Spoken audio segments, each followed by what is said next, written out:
much, Mr. Chairman. In the interest of time, the votes, let me just truncate any kind of commentary, but focus in, Mr. Secretary, on what has been the pronouncements on cutting the budgets of this to at least 22% if we move to the 2022 levels for the 2024 budget.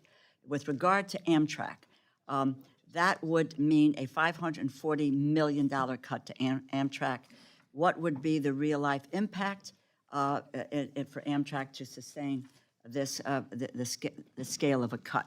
I mean, do the other two. How does the President's request support Amtrak?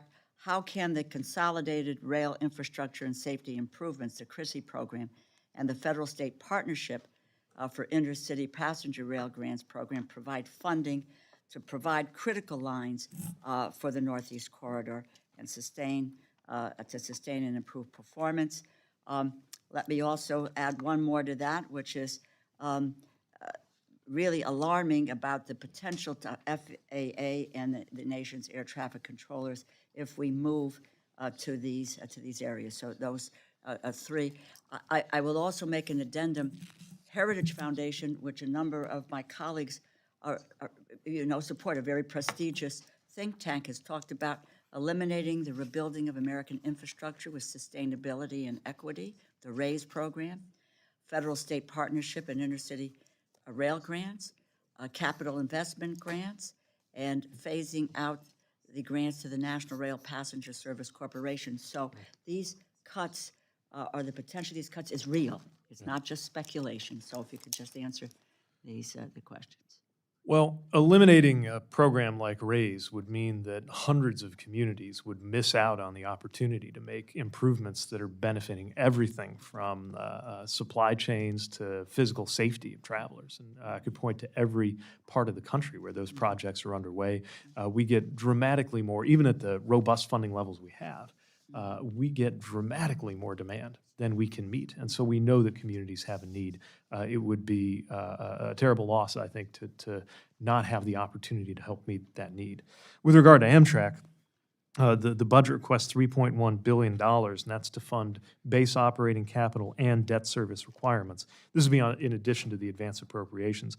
Without them, I have to think that would have an impact both in terms of delaying Amtrak's progress in dealing with their maintenance backlog and issues that folks, whether they are traveling intercity or whether Amtrak is part of their daily commute, as it famously was for the president for many years, would see that, feel that, and face the cost and the burden of that. You mentioned CRISI grants. The S in that acronym CRISI is for safety. And at a moment when the country is rightly focused on the safety of our railroad systems, to put it concisely, this is the wrong time to be cutting back on railroad safety. And that's important whether we're talking about CRISI as a program or whether we're talking about the effects that the proposed cuts would have on the ability of the Federal Rail Administration to conduct the inspections that are such an important part of how they keep our railroads safe. Likewise, on the aviation side, with everything that the aviation sector has been through, I cannot imagine why anybody would believe that now is a good time to be shutting down air traffic control towers. We depend on these facilities and the workers in them to make sure that that our national aviation system is safe. And while the FAA would not allow any unsafe condition to arise, regardless of budget constraints, what would certainly happen is an effect on the cancellations and delays that sometimes happen when you don't have adequate staffing or resources to serve them. I appreciate the commentary, Mr. Secretary, and I would just say I think sometimes it's often easy to say we are going to cut 22%. It's about when you put pen to paper and you look at what the implications are as you laid out. I think there's a very big education process here in a very short period of time. I think because I do believe that particularly on this committee, on a bipartisan basis, people understand the direction that we're trying to go in. You talk about a historic moment and we're at a turning point and we have made serious investments. This is about safety, it's about jobs, it's about our economic future. And that's what transportation is.